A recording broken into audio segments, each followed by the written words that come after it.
Good afternoon, and welcome to the 522nd meeting of the Economic Club of New York in its 113th year.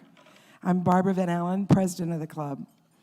The Economic Club is the nation's leading nonpartisan forum for discussions on economic, social, and political issues. More than 1,000 prominent guest speakers have appeared before the club over the last century and established a strong tradition of excellence. I'd like to take a moment to recognize those of our 307 members of the Centennial Society attending today who are seated in the front of the room, as their contributions continue to be the financial backbone of support for the club. They enable us actually to offer our wonderful diverse programming now and into the future. We'd also like to welcome attending members of our 2020 class of ECNY Fellows, a select cohort of next generation thought leaders, sponsored by members of the club for our year-long program. The program's actually now in its fourth year. We went from 20 the first year to 30 the second to 34 the third. This year we have 47 fellows. It's a pleasure actually for me now to move into the introduction of our special guest today, founder and chief executive of Citadel, Ken Griffin. Since its founding in 1990, Citadel is recognized as one of the most respected and successful investment firms in the world. They manage $33 billion in capital for its partners. Ken is also a passionate philanthropist supporting educational and cultural causes that drive community engagement and improvement. He's given very generously to numerous organizations, including the University of Chicago, the Ann and Robert Lurie Children's Hospital, the Field Museum of Natural History, the Art Institution of Chicago, the Museum of Modern Art, and the American Museum of Natural History. As a real leader within the Chicago community, Ken actively participates in civic and cultural institutions, serving on the board of directors of the Chicago Public Education Fund, the board of trustees of the Art Institute of Chicago, the Museum of Contemporary Art in Chicago, the Whitney Museum of American Art, and of course the University of Chicago. He's a member of numerous business organizations, including the G100, the Civic Committee of the Commercial Club of Chicago, and of course our sister, the Economic Club of Chicago. Lastly, Ken is a proud alumni of Harvard University. The format today is a conversation. We're very fortunate to have with us John Waldron, President and Chief Operating Officer of Goldman Sachs, doing the honors for us. As a reminder, the conversation is on the record. I'd like to now invite you both to come up on the stage and begin the conversation.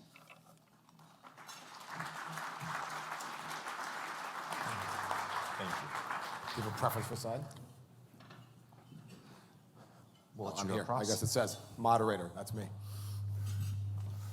All right. Thank you, Barbara, very much for that introduction. I'm trying to figure out how you have time to run your firm. You have this incredibly active life. And I have to say, as a relatively new leader at Goldman Sachs, as I've gotten to know Ken, your energy, your passion for business, but for so many things, in the world is palpable. And Ken and I recently spent some time together in China. So I want to get into the conversation about Citadel, because Citadel is an incredible story. And I think Ken gets publicity and press, but I'm not sure the Citadel story is as well understood as it could be. So we're going to spend some time on that. But before we do, I want to talk about some of the major issues in the world. And as I said, we spent time together in China, and we've shared thoughts on the China issue, in China and back in the United States. And so I thought it'd be a good place to start, because it's obviously a very topical issue of the day. And Ken's a very thoughtful guy on a lot of topics, but particularly on this topic. So what I might do is start there and just ask you your overall perspective on what President Trump is doing. Let's just start at a high level. He came into office, he had a pretty clear message and articulation of what he thought about China as an adversary of the United States, which I think was a different set of narrative and tone than we had heard. Everyone thinks they're tough on China, but he seemed to come in a little tougher and a little more focused on it. So maybe just observe kind of how you thought about him coming in with that message and how you think about the overall relationship with China, and we'll get into some of the details. Sounds great. So first of all, John, thank you so much for being here today. And as you said, we really spent time together in China on the issues of opening up bilateral trade between our two countries and services between our two countries. How can American firms be successful in their financial markets? America's a world leader in financial services. You obviously run one of the world leading financial institutions. And then, of course, the Chinese want to have the ability to compete in U.S. financial markets. And that was the context of how we got to spend time together in China. It was an incredible 2 days that we spent together. Donald Trump, President Trump, came to office with a very different mindset about trade. And in particular, he was acutely aware that globalization has had some significant adverse consequences for millions of Americans. What we've learned over time is that the ability of smaller towns, one or two flagship or cornerstone manufacturing concerns, when those businesses were shuttered as we moved production to China and other destinations offshore, the communities didn't get back on their feet. They didn't recover. And so although globalization has unequivocally been good for the world as a whole, it's been good for probably everybody in this room, it came with a dear price to the Midwest of the United States, some of the towns in the Northeast, just a real devastating cost. And the president wanted to put the U.S. on a different footing with our trading partners around the world to try to bring manufacturing back to America. And he's passionate and sincere about that. And of course, China being the greatest destination of jobs abroad in terms of manufacturing, very high on the list. But as you and I spoke about in China, and this is an interesting side note, the first big trade war was not with China under our president, it was with Mexico. And it's already been forgotten that it was right out of the gate. The president went after NAFTA, went after Mexico, and ultimately secured the recently passed new trade deal to change the terms of trade between the US, Canada, and Mexico. So Mexico was actually the first really big move on the chessboard. Yep. China, the second big move on the chessboard. So as you think about the relationship with China, you know, you and I deal in the financial sector primarily, so I want to talk about financial sector reform and liberalization, which is a lot of the conversation we were having when we were together. But if you put it in broader terms, where do you think, we obviously have this phase one agreement, which when you and I were there was kind of on the come, not quite done, and there was a lot of debate about whether it was a good or bad thing. Now we have it. How do you think about kind of where we sit today, how the policy of the United States is being deployed? Is it successful? Do we think we keep going, you know, stronger, deeper, tougher with the China response? Will we just try to paint your picture as to how you think the chessboard is going to play out in this discussion? So I'd love to have your perspectives on this after I chat for a second. I think one of the greatest challenges that we have is the Chinese have changed their mindset towards our relationship between our two countries as being much more adversarial. Mm-hmm. And I think that actually comes with a fairly significant cost. So the rhetoric in Washington, the spillover effect vis-a-vis China has been very toxic, and in particular the attacks on Huawei. So toxic that if you think about China today, they are rapidly racing to eliminate every single dependency that they have on American technology. We have demonstrated our willingness to use a variety of export and other controls to literally try to bring down one of the greatest companies in China. And that is a shot across the bow that across the entire country has been recast as never depend on America for technology. I think that is the greatest cost of this trade war, is we're now going to see a bifurcated stack. The United States and certain of our allies having one set of technology solutions, China and its allies having a second. And of particular frustration to me is the sense that I have in Washington, D.C., this sense of American supremacy in this realm. The Chinese will never catch us. And I think that is a completely false sense of security. The Chinese graduate about as many engineers a year as we have in our country as a whole. They are extraordinarily good at physics, at mathematics, at the underpinnings of what drives a digital economy. And this idea that we will maintain a sense of technological superiority over them is simply misplaced. Compounding the problem, where are some of the most advanced chips in the world made today? They're made in Taiwan. If Taiwan has to pick a country in whose orbit they will be in economically, we know where that's going to fall. Korea is also one of the great manufacturers of basic hardware today in the world. Again, if Korea has to pick an orbit into which they will fall, we know which way that falls. So the first round of the trade war, we made some real progress in services. We made real progress in the Chinese commitment to purchase American goods such as agricultural products. But I think at the same time, by making this into such an adversarial relationship, we've taken a real setback in the ability for the United States to continue to maintain its literally unparalleled position as the world's provider of technology. That we put at risk. I mean, it is stark. Just a little bit of an anecdote. Ken and I were in this meeting that was kind of a financial services roundtable meeting, talking about financial services topics. This was before the phase one deal was announced and done.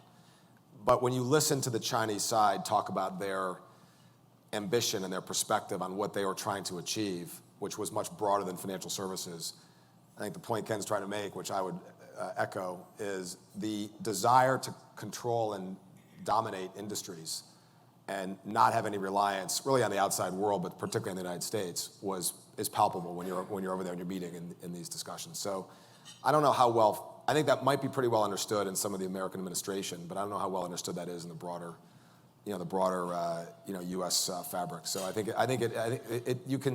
you can get lulled into, well, we can make some progress, but there is a whether it's a full decoupling or it's a partial decoupling, there is a moment coming where, particularly around technology, I think, as you point out, whether it's 5G or AI or blockchain or other technologies, there's a moment coming where you could end up with two systems. Yes, and in fact, we're going to end up with two systems. And I agree with you. In the room, which was the Chinese financial services leadership and a number of the American financial service leaders, commentary from the Chinese side would allude to the advantages of scale. And all of us take for granted, we grew up in our lifetime with the U.S. being the biggest economy in the world. Right. And so no matter where you were in the world, you wanted to sell your goods and services in the United States. And every U.S. manufacturer, if they could win in America, they could win globally. Because if you could win in the scale economy, you had the huge advantage. So they have 1.4 billion people. Yeah, they've got a lot of scale. They got a lot of scale, and they know it. So you mentioned Huawei. I want to push on Huawei a little bit, because sure. I, like you, I think that was a pretty seminal shot across the bow, and I think it was felt that way on the Chinese side. We recently saw the UK, kind of acknowledge that they don't really have a lot of other good choices, and so they're kind of letting Huawei build a part of their, 5G infrastructure. And in my conversations with telecom executives over there, I think they acknowledge trepidation, but don't see a lot of options, and so they're kind of moving forward. And they're trying to say it's not the sensitive parts of the network. Not sure how exactly that works, because a network's a network. But do you have an observation on kind of where this goes with Huawei and just general observations on it, and what are the other alternatives? So there's a great irony here, which is that the Europeans are one of the great providers of cellular network technology. Right. And one of the places in the world where they lead, actually. They lead, yeah. And they have not been found at the table to support us right. on this issue with Huawei. Yeah. So we end up in a very interesting spot, which is the United States, in taking on Huawei out of national security and other issues, has not met the support of our traditional allies. They have left us at the altar. And I think that's a really telling story about the shifting power dynamic between the U.S. and China globally. When the Europeans are willing to, in a sense, move closer to China and away from America, that's a very telling story about the shift of power in the world. Let's talk about the financial sector, where you and I, that was the purpose for our being there in the first place. But the tech, to me, I'm going to pose this way, you tell me if you agree. Technology is a clear area where there's obviously going to be some decoupling, if not full decoupling. The financial sector, which interestingly is one of the first industries that's in the phase one deal, where the Chinese are proactively saying we're going to do some things to open up. And we have to see how much of that actually comes to fruition. Fair to say, though, on paper, their commitment to the United States is pretty incredible. It is. So unlike in the raw technology world, in financial services, which admittedly has some technology aspects to it, which we'll talk about, they seem to be more willing to open up, maybe out of self-interest. But there is reform and liberalization that's already been underway and seems to be accelerating. Do you have a perspective on that and why that's the case? I think that the Chinese are acutely aware that the United States firms have been the world leaders in financial services. I mean, if you just look at post-Great Financial Crisis of 2008, in almost every country with a developed economy, the major players at the table are disproportionately American. Yeah. That's not you. That's not my phone. And the Chinese have a understanding that over the next 50 years, they need to rapidly develop their capital markets. Not just the size of the market, but the efficiency of the market. Mm-hmm. You know, if you look at the United States and contrast it with Europe over the past decade, in my opinion, the fact that the United States, corporate America, funds itself in the capital markets is a huge part of the resiliency of our economy. We are extremely good at getting capital into the hands of the right corporate leadership teams, the right entrepreneurs, the right opportunities, and pushing our economy forward. Europe is still dominated by its banks as the provider of a huge proportion of their capital base. So in the United States, roughly 4/5 of the debt markets are bonds that are issued into the capital markets. Securitized on some basis. Securitized one way or another. Whereas in Europe, 4/5 of the debt is provided directly by the banks. And if you think about these two economies and how they allocate capital, and you think about the insights and the research that we do in the United States amongst our money managers and our investment community, compare and contrast that with decisions made within the bowels of these very large retail banks in Europe, who's going to make the better capital allocation decisions? Yep. And I think China understands that, and China wants to rapidly modernize its capital markets. So you and I both know they've been dealing with, over the last couple of years, a variety of wealth management products that are very opaque. It's very unclear as to what they're funding, what the value creation from that is, and that makes them scared. And by bringing in Western know-how on capital allocation, on investing, they will do a much better job of growing their economy in the long run. Yeah, so I couldn't agree more. And I think what'll be interesting is whether what they're really doing in the long run plan is to rent that technology and capability, and then kind of change the rules later. But that story will be for later down the road. I think most, if not all, the big American firms are going to find a way to get in there and get in there big and try to ride the reform wave. And it'll be interesting to see how that plays out competitively vis-a-vis the local financial players in China. There's no doubt, and I agree with you 110%. They're going to rent our know-how one way or another. Yep. And the only question is, how much do they let us keep of that 25 and 50 years forward? Of that rental income. Yes. Because they are great entrepreneurs. I mean, they really are phenomenal entrepreneurs. Yeah. Do you have, and this maybe is a little bit of a Citadel question, but if you think about the opportunity set in China for a financial services organization, a banking or markets-oriented financial services organization, do you see it as intermediating the provision of capital in a traditional market sense? Do you see it as more asset management products? Do you see it as more wealth management? Do you have a sense for how you think that evolves, or do you think it's kind of a combination of all those as the market continues to evolve and mature? So for us, it's going to be a combination of all of those, but principally it's going to be around risk intermediation within the capital markets. That's what we have been most successful at in Asia, is that type of work as a market maker, as a liquidity provider. That will be our principal focus in China.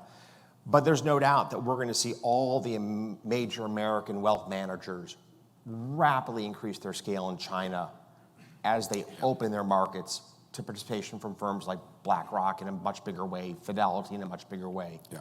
It's going to be a big opportunity for American wealth management firms. Yeah, I agree. I think you're going to see a number of ventures that get announced publicly of American asset managers and local you call them distribution vehicles, whether they're banks or other insurance vehicles, and they'll be. And I think the Chinese are going to facilitate these JVs to enable product from America and let's say global product, but typically American product that comes in and meets the distribution vehicle of the Chinese on the ground capability, because none of us have that. And that'll be, I think, a way that they'll try to forge ahead to create some Western product that can get into the market. And then you're going to see the BlackRocks and the Citadels and the Blackstones, the Fidelities, putting together real teams in China of investment professionals. Yeah. And what gets misunderstood is how much of the business of finance is an apprenticeship business. Yeah.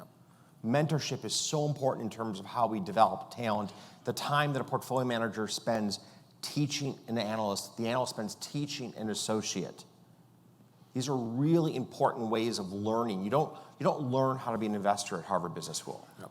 You learn the theory, but the practice is quite different. Right. And so the Chinese will benefit from that American and European know-how going to China, teaching PMs, teaching analysts, teaching associates. It will rapidly accelerate the efficiency of their market. Yeah. Okay, I agree. So let's pivot to the other side of the China-U.S. relationship, which is the U.S. Observations on the U.S. economy, observations on, what you talked about the Midwest and some of the hollowing out of the Midwest. Observations on the manufacturing side of the economy versus the consumer side of the economy. Just interested in your perspective as you invest, and put money to work, how you think about the domestic economy and whether it's accelerating, decelerating, or what the prospects are. So the economy is let's go some really important big picture numbers. Unemployment rate right around 3.5%. Yep. So we're right around 50-year lows in unemployment. We are making meaningful progress in bringing more people into the workforce who have been out of the workforce for the last decade. And that is a huge accomplishment of the policies that have come from Washington over the last couple of years, is increasing the number of people who had left the workforce, disenfranchised, coming back to work. And contrary to what you read in the press, we're seeing the greatest wage gains in those who have economically been most disadvantaged over the last decade. So it's really good to see that not only is this rising tide lifting all boats, but it is lifting most quickly the boats of those who've been most disadvantaged. That's really good to see. And I think we should hold on to that dearly, because if we're going to keep our country being one of free markets and free enterprise, we need to counter the socialist rhetoric that we see far too often in this election cycle. I mean, it's almost hard for probably the two of us to believe that we're talking about candidates running as being, quote, socialists. But that is a reality in the United States it's almost unimaginable.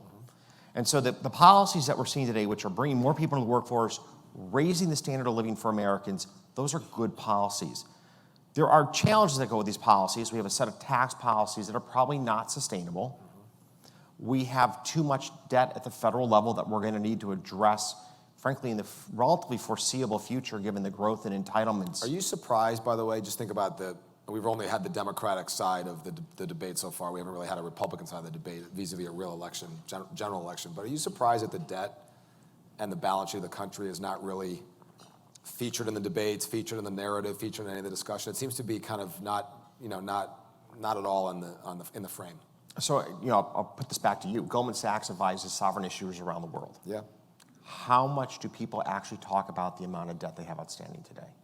Unless we go in there and make it a real topic of conversation, it's not. I mean, I think it must be because interest rates are so low and in many cases negative that it just seems like, modern monetary theory reigns. Just more of it is better. Right? It's just amazing that we've lost sight of the Reagan economics or Clinton. Yeah. I mean, President Clinton, there's a photograph in former Mayor Emanuel's office, President Clinton signing a balanced budget. Right.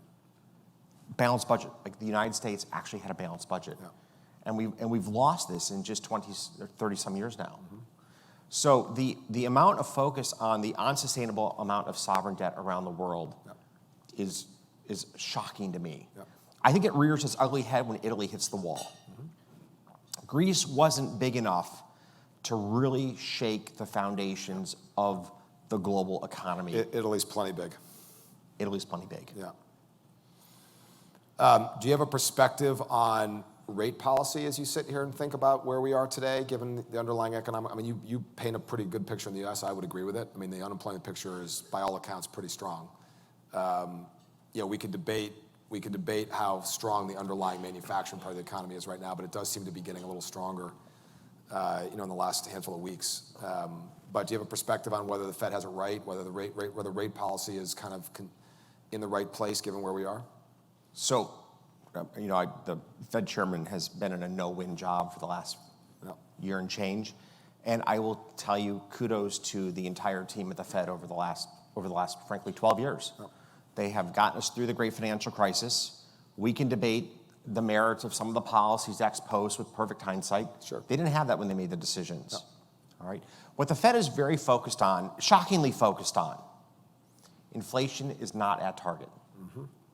And when inflation's running 1.6 or 1.7 or 1.8, they feel like they're losing their credibility with the markets.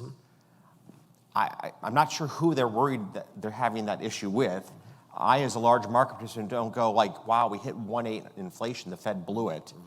But they are very fixated on the fact that they're 20 basis points or 30 basis points below target. 2% seems to have been like a magic number for a long time, irrespective of what's going on around it. That's what I don't understand about it, is why 2%? Why not 1.5%?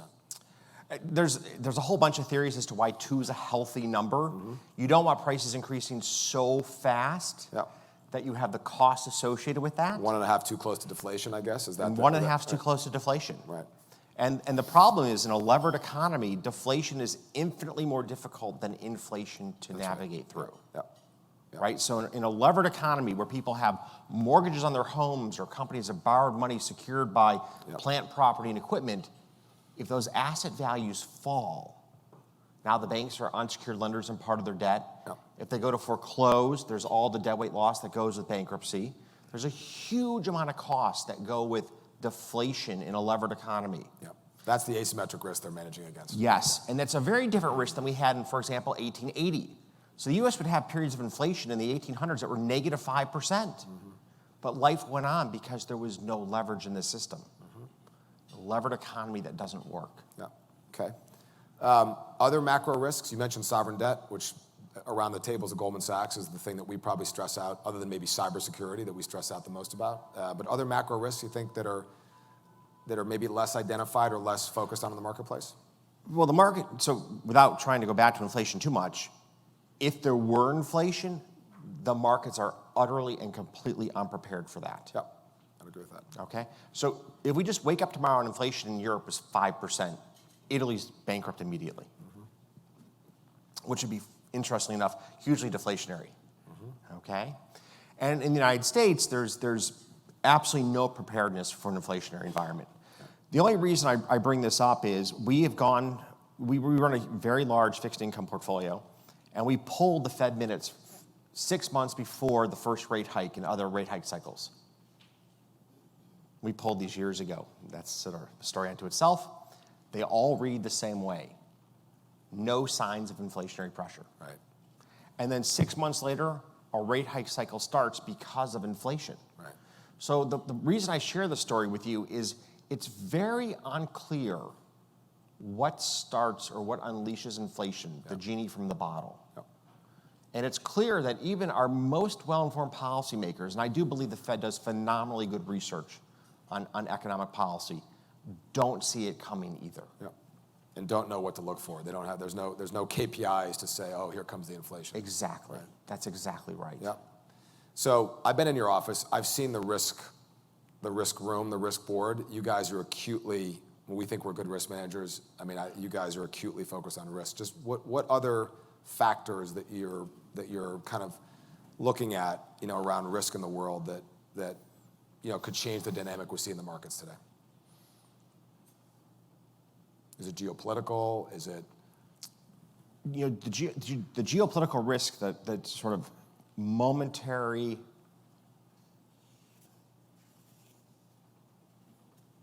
calming of the trade war with China has been hugely helpful to financial market confidence. Yep. I mean, that has been just hugely helpful because that had the potential for being very catastrophic. The emerging coronavirus in China today is probably the most concrete short-run risk we see in the financial markets globally. It's not a Chinese health crisis, it is a global health crisis. And it is a global health crisis because this virus will spread undetected across borders in people who are virtually asymptomatic, and it will be a challenge for the world to navigate this over the course of the next several months. The Chinese have obviously resorted to extraordinarily aggressive quarantine procedures to try to contain this disease in a limited footprint within China. Yep. They appreciate the challenge that this creates for their country and for the world, and their leadership has really, really tried to move resources aggressively the last few weeks to deal with this issue. But why is this an economic issue of such importance? We are unfortunately severing supply chains again. So in the trade war, we were severing supply chains with tariffs, and now we're severing supply chains because you can't ship goods and services across borders. Pilots don't want to be flying to areas in China to pick up much needed electronic equipment to bring back to the United States and vice versa. And so, for example, there's a question, the Chinese, will they be able to meet their purchase commitments under the trade deal? I hope the administration takes the high road here and understands the Chinese are grappling with what is the tip of the spear of a global health crisis. And we make good, thoughtful decisions on how to navigate that. That's well said. I agree. All right. I just want to talk a bit about the financial markets because there's been a lot of change in the financial markets. One major change, and you guys are huge players in all the markets, but in equities, huge players in equities. One major change has been this shift from the active management of equity dollars, capital, to passive management, which has been a pretty overwhelming shift. And it plays out in ETFs and other forms. There's been more systematic and algorithmic investing. You guys have ridden that wave, I think, quite successfully. But just talk about what's driving it. Is it kind of inexorable? Is it a moment in time? Just interested in your perspective on that. So the underpinning of passive investing is it's very difficult for humans to outperform the market. What are going to be the best performing S&P stocks this year? Turns out that is really, really hard for people to get right. And we have 50 years of data that shows that to be the case. And so rather than paying for active management, there was this realization, firms like DFA, Dimensional Fund Advisors, an early pioneer, there was a realization that indexing, I'll buy the stocks that define the S&P 500 and the weights they are in the index. And I'm not going to try to outperform the market. I'm just going to equal the performance of the market, but charge nothing to do that to speak of, is a reasonable investment strategy. And it's been embraced by endowments, foundations, pension plans, sovereign wealth funds all over the world. A portion of their portfolios are now completely passive in nature, indexed to one index or another. In this belief or recognition, it's very hard to find money managers who can outperform the market over time. What was it? Peter Lynch was the name of our youth, right? Peter Lynch was the name. Bill Miller at Legg Mason. Bill Miller, Legg Mason. I mean, we know these names from 30 years ago because they're the outliers. Right? Being able to beat the Hall of market. Famers. The Hall of Famers. These are real outliers. And what this has done is this has led to now roughly a third of all equities are owned by passive players. Now, ironically, this is predicated on markets being efficient. And markets are maintained in their efficiency by active managers. So if we went to a world of 100% passive investing, who sets price? Who decides what companies are worth? It doesn't work. It breaks down of its own weight. And so the question is what is the tipping point between the proportion of the market that can be owned passively and the proportion of the market that needs to be controlled by active managers? That is, unfortunately, it's almost like an economic science experiment Right. that we are playing in real time. Yep.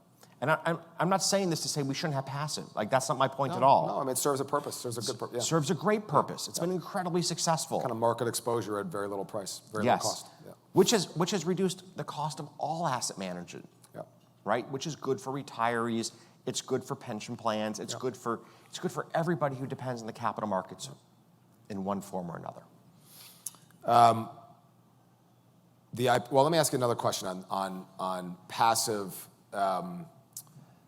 and a little bit around electronification, because one of the things that's happened is there's more passive. There's also the provision of liquidity has become much more electronic, right? Particularly in equities, which has also driven down costs and driven down, the cost of execution goes down. The ability to pass that through to customers ultimately is helpful to the democratization, if you will, of putting capital to work. Less so in fixed income. One of our premises at Goldman Sachs is that there will be more electronification in fixed income. I don't know if you have a view on that, but I'm interested in your perspective, because we're real-time wrestling with the notion of, can you electronify the fixed income markets, which are a little less commoditized and screen-based, or historically have been, than what equities. But I'm interested in if you have a perspective on that. So I'm going to go ahead and just go on a limb. What did you and I speak about just before we came up here? We spoke about the hires that you made at Goldman Sachs to take your technology to the next level. Yep. We spoke about key people on the technology side that our two firms have pursued, right? It's the two of us who run two of the largest financial services firms in the country. Yep. Hiring a lot of engineers. Hiring engineers. And talking about just that 25 minutes ago, right? So that tells you how important technology is in the financial services landscape today. Yep.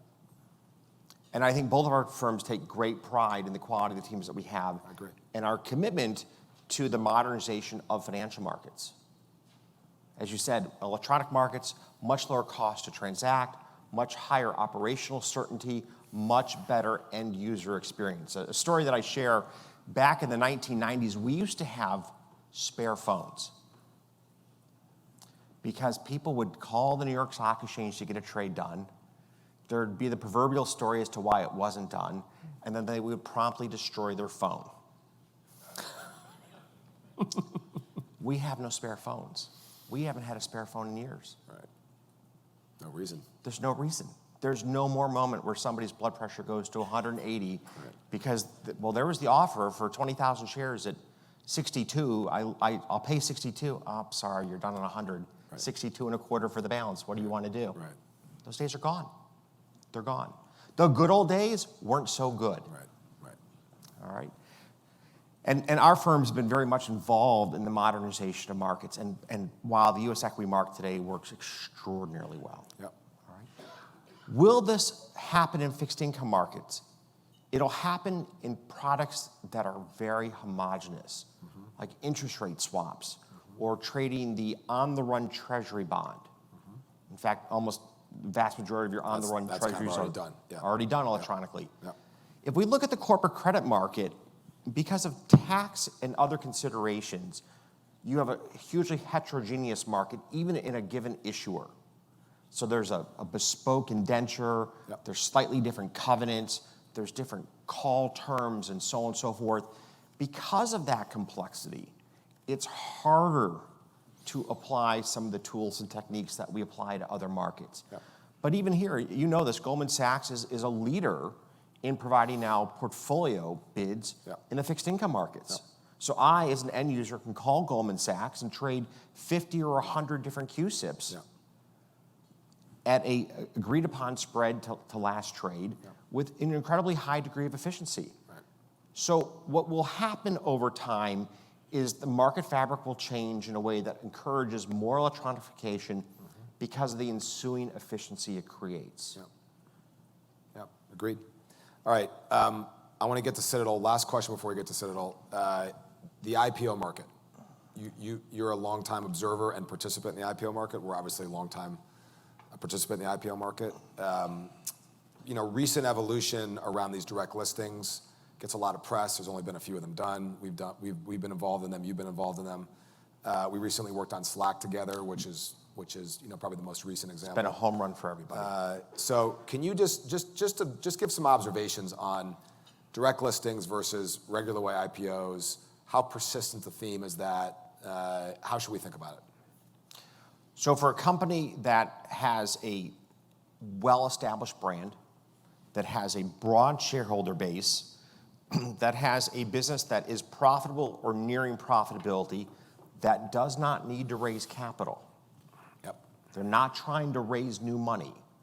A direct listing is an incredibly efficient way to go public. But if you're a company that is still in a research-driven growth mode, or you're building out distribution, you need to raise money. The traditional IPO route is the absolute way to go. Because in telling your story on the roadshow, you have the captive audience that is there, prepared to write the check to fund the next chapter of your company's evolution. So I think we're going to see a handful of direct listings from some of the very big successful tech startups. Names that we would all know and brands that are already reasonably established. Exactly.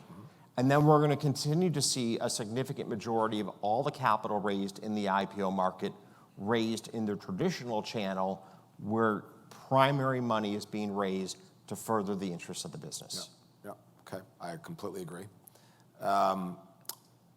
Let's talk about Citadel. Let's go all the way back to the dorm room at Harvard when you thought about starting this business. What did you think about? What did you envision? And then I want to kind of get your perspective as it grew and because one of the things I've observed about Citadel over the years is you've really evolved, right? And now at Goldman Sachs, we sit here on top of a 150-year organization, and it's a great firm, but we really have to evolve. There's a lot of technology, as you point out. There's a lot of threats to our what has been our core existence. And you've been able to navigate and kind of course through those threats and the changes in the market structure pretty successfully, extremely successfully. So maybe just go back to the beginning and then just tell the story a bit about how the firm evolved over time and dealt with some of those challenges. So I'll go back to the very, very, very start for just a moment. It was 86. There was an article in Forbes about how Home Shopping Network stock was overpriced. All right? And I'm a freshman at Harvard. I bought 2 put options on Home Shopping Network, and the stock fell like 30%. And I made a few $1,000s. And you were hooked. As a freshman in college in the late 80s, this is like the coolest thing ever. I was hooked. All right? And I'd always had an interest in finance, in the capital markets. You remember, if you go back to the 80s, the names that were bigger than life, Henry Kravis. That was like icon. Yeah. Like, I wanted to be like Henry Kravis. I always thought I'd do private equity. Yeah. Like, I never thought I'd end up running a world markets firm and... Well, hedge funds weren't a thing really in the early 80s per se. No, they really weren't. They were arbitrageur firms, but it was really more private equity at that point. It was private equity, and I wanted to be like Henry Kravis. Like, that was the goal. Yeah. All right, so I had this interest in markets. I had an interest in finance. I buy these 2 put contracts, and I go to sell them. They're deep in the money. And the market maker on the other side would only pay me less than the intrinsic value of the puts. Mm-hmm. Right, going back to the stories of people breaking phones. So here I am, like, you clearly know what this put's worth. Just simple, it's just math, just addition and subtraction. Mm-hmm. And the market maker's like, I'm not going to pay you that. Okay, I'll sell them to you, and you're going to make all this money risk-free. Right, yep. And, now I want to learn how to be an arbitrageur. I want to be in your seat. I want to be in your seat. And that really is the origin story, which is a story that would never get written today because the markets are so efficient, you would get a fair price. Right. But I want to understand this idea of how do you price derivatives, what is the mathematical theories behind this, so that's Black-Scholes, Cox-Rubenstein, and I was very fortunate to have a background in computer science, mathematics, and a passion for finance at the very moment that we were seeing the democratization of technology. Yeah. Right? I had the right toolkit. You had the right background for it. At that moment in time. Yeah. right? And I think a lot of your success stories amongst entrepreneurs is they have the right toolkit to solve the problem of that moment in time. We hire people today out of university whose toolkit in derivatives pricing makes mine look like child's play. But the opportunity set's different because the world's advanced so much. Right. Yep. All right? So I had the right tools to solve the problem at that point in time. Started a small fund engaged in convertible bond arbitrage. We can leave the details out of interest of time. And then went to work for a group in Chicago to do the same strategy for them. They were a fund of funds. Yep. Glenwood Partners, Frank Meyer was the partner in Chicago who ran Glenwood. I had somebody you met and just had a personal connection with. He was like your high school physics teacher. I trusted Frank. I respected Frank. I'm going to go to Chicago, which I've never lived in, to go manage money for this gentleman who says if I do well, he'll help me start a business and raise money. And we launched Citadel formally a year out of college. And we're managing $200 million by 1993. I was 24 years old. So it was the American success story in just like big, bright neon lights. And Frank Meyer was really important in writing that story with me because he brought credibility to the table in helping me to raise capital throughout my entire 20s. He was really a phenomenal partner in my life. And still a very close friend in my life. And the firm spread its wings from engaging in convertible bond arbitrage to risk arbitrage, into fundamental equities, to the trading of energy products. And now we're pretty much in every major asset class that is liquidly traded. That's where we are today. And the reason for liquidly traded is we want asset classes where we have very quick feedback as to whether or not we're good at what we're doing. So ironically, private equity, where you buy a company, you run it for several years, you don't know for... It's the opposite of that. It's the opposite, Yeah. right? I've ironically ended up in a world where we're very focused on, do we understand the next quarter, the next 6 months, the weather and how that will impact power prices in Europe tomorrow and the next day. Price discovery is kind of instantaneous. Yes. Near close to instantaneous. Exactly. And so that in a nutshell is the story of Citadel over the last 30 years. My life in 5 minutes. Talk about the financial crisis. Just reflections. That was a tough moment for all of us. That was the 100-year flood. You guys came through it. You survived it. You've gotten stronger. Just reflections on what that was like. That was the 16 worst weeks of my life. Of my professional life. We lost half our investors' capital in 16 weeks. We'd never had a double-digit drawdown in roughly at that point 20 years and lost half our capital in 16 weeks.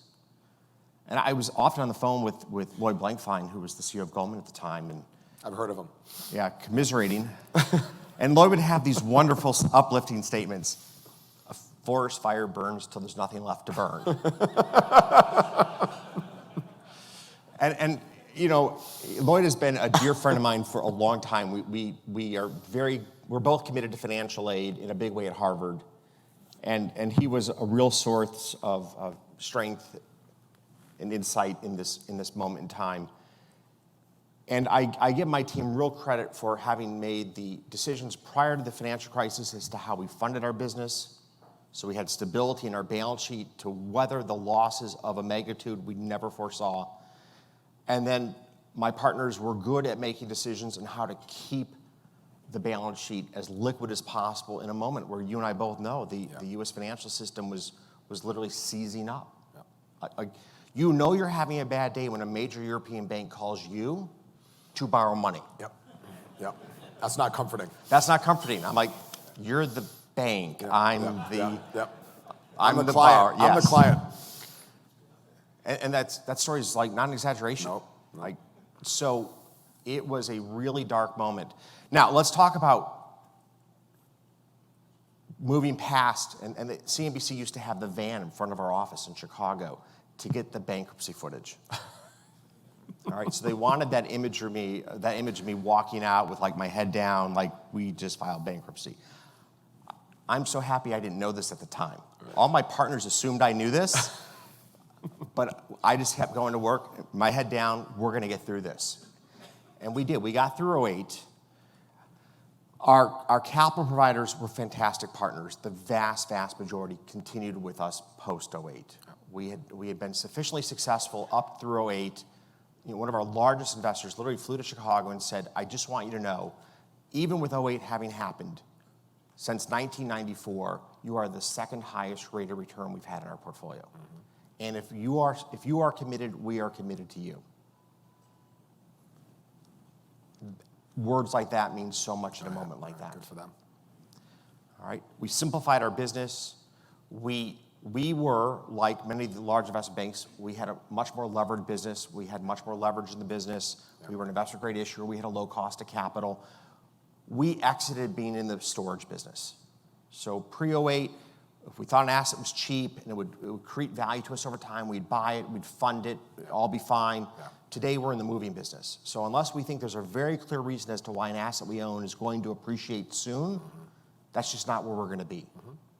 And we drove our business away from balance sheet intensive businesses to, in a sense, all skill-based businesses. So will Netflix beat on subscriptions this quarter? And is Amazon going to beat in AWS cloud revenues? Like everything today is a skill-based, fundamental-based investment decision for all intents and purposes across Citadel. It's a different business than the balance sheet intensive business that we had pre-08. And one of the things that we did is we really communicated this crisply and clearly to our client base. Like, we've gone through a horrific loss. This is our business model. This is what you should expect of us. This is what we're going to do going forward. Buck stops on my desk. I mean, I blew it in '08, okay? One of the things I do get paid to do is to foresee things like what happened in '08 happening. I didn't see that. Yeah. Well, you weren't alone. Doesn't make me feel any better. Yeah. But it was the ownership, it was the accountability, here's crisply and concisely what we're going to do to move the business forward, and then we executed on that with just absolute rigor. Yeah. And, history gets written by the survivors. It's been a really good 11 years since '08. Yeah. The business has never been better. So I think we're maybe out of time. I just want to close. Best piece of advice you've ever been given, and then I want to ask you, the Ken Griffin who's in the dorm room now, advice you would give that Ken Griffin given what's going on in the world today? Those are two really different questions. So on the first question, there was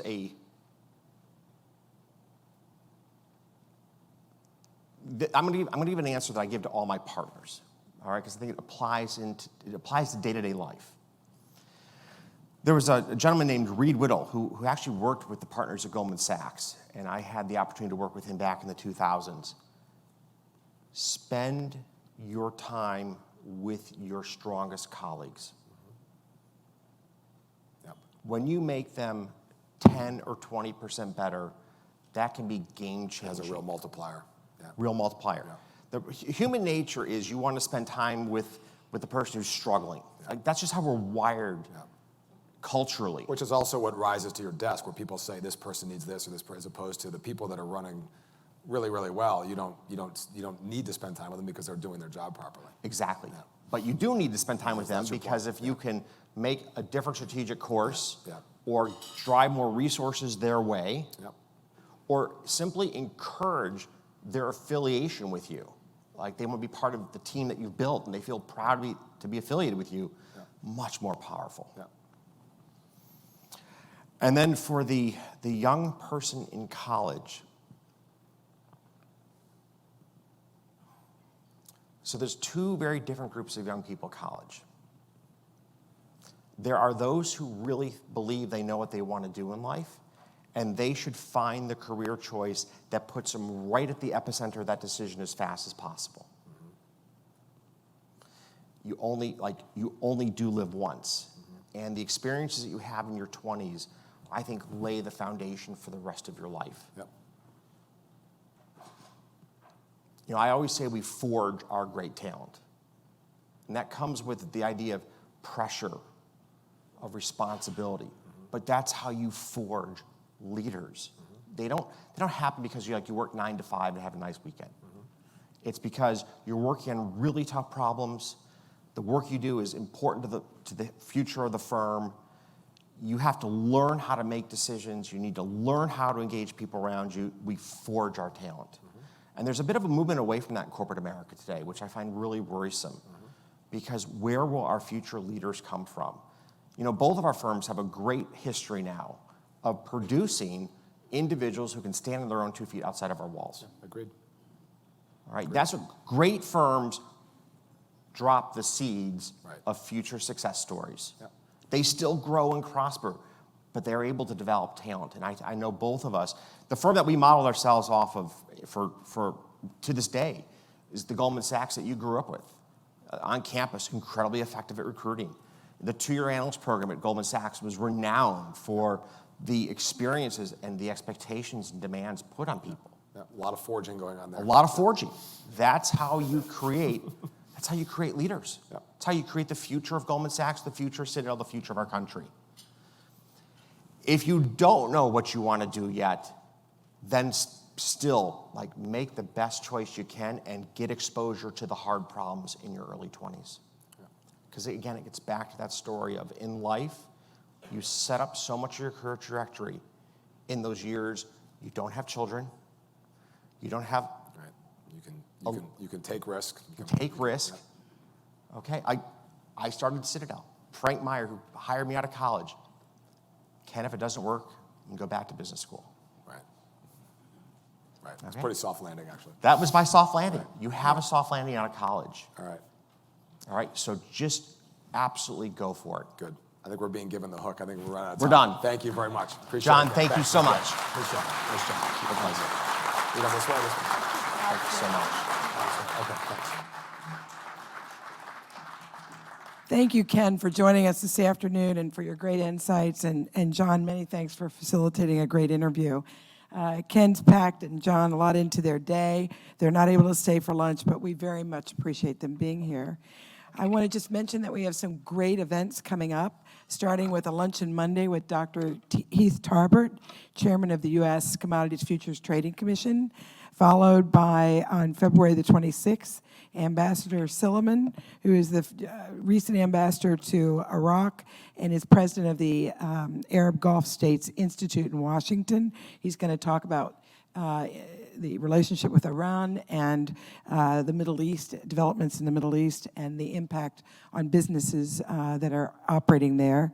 And then on March 4th, we have a real estate panel. We have Steve Roth coming from Vornado Trust, Bill Rudin from Rudin Management, and Lisa Picard from EQ. On March 11th, we have our 3rd annual event on women in investment, and we hope you'll all consider that one a priority. Also, later this spring, we have David Solomon coming on a wind tour, and now we have Larry Kudlow. Mark your date, May the 18th. For Larry, and there's actually a lot more underway. So thank you all. Enjoy your lunch.